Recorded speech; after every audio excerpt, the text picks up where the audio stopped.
ओम नमः शिवाय दोस्तों। तो आज मैं बात करूंगी हरियाली तीज के बारे में, जो सावन मास के शुक्ल पक्ष की तृतीया तिथि को मनाया जाता है। और इसे हम लोग मधुश्रावणी, श्रावणी तीज और हरियाली तीज और सिंधारा तीज भी कहते हैं। तो हर साल सावन के महीने में हम सभी लोगों को, सभी सुहागन औरतों को और कुंवारी लड़कियों को हरियाली तीज का बहुत ही बेसब्री से इंतजार होता है। तो मैं आपको पहले बता दूं कि ये व्रत खास करके औरतों के लिए होता है, मर्द इस व्रत को नहीं करते हैं।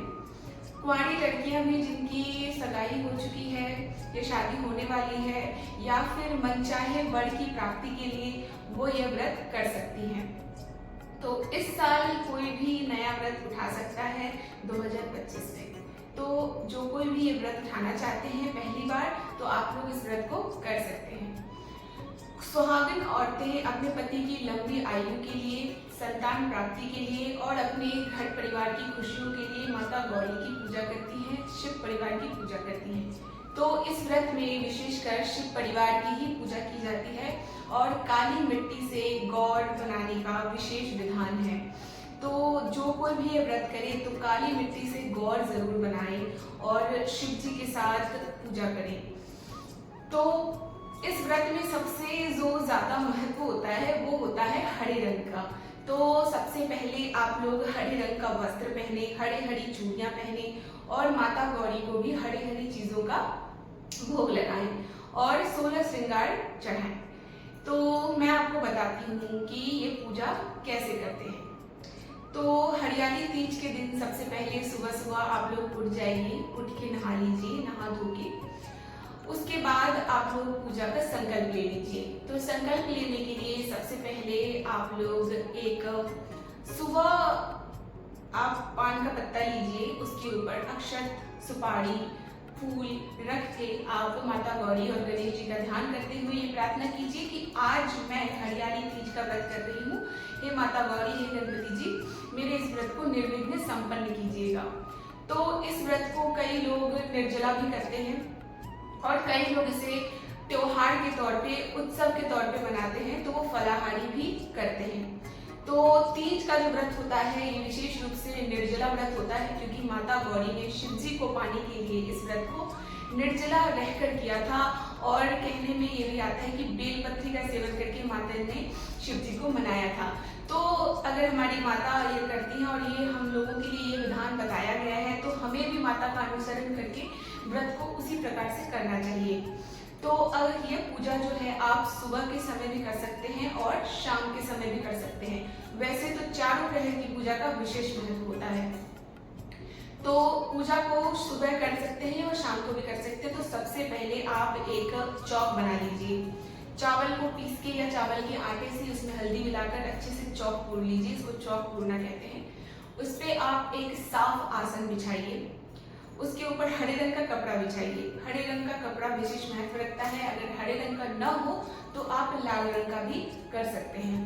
वैसे कलश की स्थापना कुछ लोग नहीं करते हैं जो इसको उत्सव के तौर पर मनाते हैं, पर कलश की स्थापना करनी चाहिए, ये बहुत शुभ माना जाता है। तो आप एक कलश की स्थापना कीजिए, उस पर एक नारियल रखिए, आम के पल्लव रखिए, पंच पल्लव रखिए और कलश को बहुत ही अच्छे तरीके से सुसज्जित कीजिए। द्रव्य रखिए, अक्षत रखिए, दुर्वा रखिए और फूल के साथ उनको स्थापना कीजिए। काली मिट्टी के गौर को बिठाइए, स्थापना कीजिए और शिव परिवार की फोटो आप विशेष रूप से जरूर लगाइए।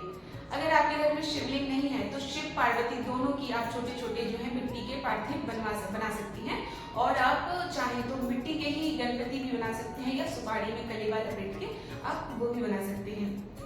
पूजा सामग्री में आप सबसे पहले महत्वपूर्ण है 16 श्रृंगार माता जी के लिए जरूर लेके आइए। आप एक लाल चुनरी जरूर लेके आइए और माता जी को श्रृंगार चढ़ाइए। ऋतुफल लेके आइए, 5 तरीके के फल, बेलपत्री और लाल लाल फूल, हरे रंग की चूड़ियाँ, प्रसाद में नारियल, केले, एप्पल, जो भी इस समय सीजन में मिलता हो वो आप फल ले आ सकते हैं।